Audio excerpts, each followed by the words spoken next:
ہوا ہوگا اللہ تعالیٰ اس کو بلائے گا اور اپنی نعمت یاد دلائے گا، وہ یاد بھی کرے گا اور اللہ تعالیٰ پوچھے گا بتا تو نے نعمتوں کا کیا کیا؟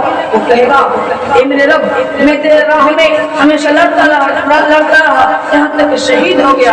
اللہ تعالیٰ فرمائے گا بتا تو جھوٹ بول رہا ہے، سورہ صرف اس لیے رہا تاکہ تجھے لوگ بہادر کہے اور تجھے دنیا میں بہادر کہا بھی گیا، تو اس کے بارے میں پولیس کو حکم دے گا اور اسے گھسیٹ کر جہنم میں پھینک دے گا۔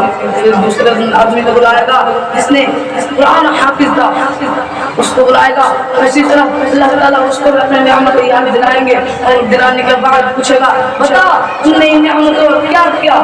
وہ کہے گا علم، میں نے علم سیکھا اور دوسروں کو سکھایا اور تیرے راہ میں پڑھتا رہا۔ اللہ تعالیٰ فرمائے گا بتا تو جھوٹ بول رہا ہے، تو نے تو صرف اس لیے علم پڑھا تھا تاکہ جو لوگ قاری کہے عالم کہے۔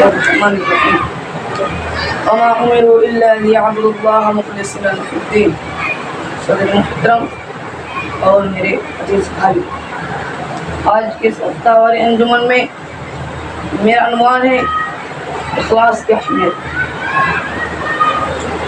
اسلام میں عبادت کو صرف اور صرف اللہ کے لیے انجام دینے کا حکم ہے۔ نماز ہو یا روزہ، زکوٰۃ ہو یا حج، کسی بھی عبادت میں اگر ہمارا نیت اللہ کو خوش کرنے کے بجائے کچھ اور ہو تو وہ ہمارے لیے بیکار ثابت ہوگا، الٹے وبال بن جائیں گے۔ مسند احمد کے ایک حدیث میں سرور دو جہاں صلی اللہ علیہ وسلم فرماتے ہیں جس نے دکھاوے کے لیے روزہ رکھا اس نے صرف کیا، جس نے دکھاوے کے لیے نماز پڑھا اس نے صرف کیا۔ بتیجے میرے بھائیوں، دکھاوے کی نماز اور روزہ سے صرف تعبیر کیا جا رہا ہے۔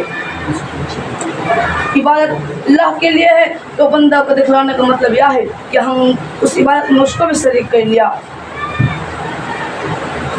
بخاری شریف کی پہلی روایت ہے جو امام بخاری نے نقل کی ہے، وہ ہے انما الاعمال بالنیات، سارے اعمال کا دار و مدار نیت پر ہے۔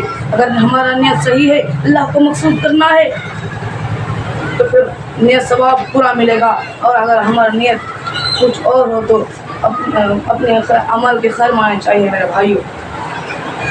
جیسے کھانے میں سب کچھ ہو لیکن نمک نہ ہو تو کھانا بے مزہ معلوم ہوتا ہے، اسی طرح عبادت میں سب کچھ ہو لیکن اخلاص نہ ہو تو بیکار ہے۔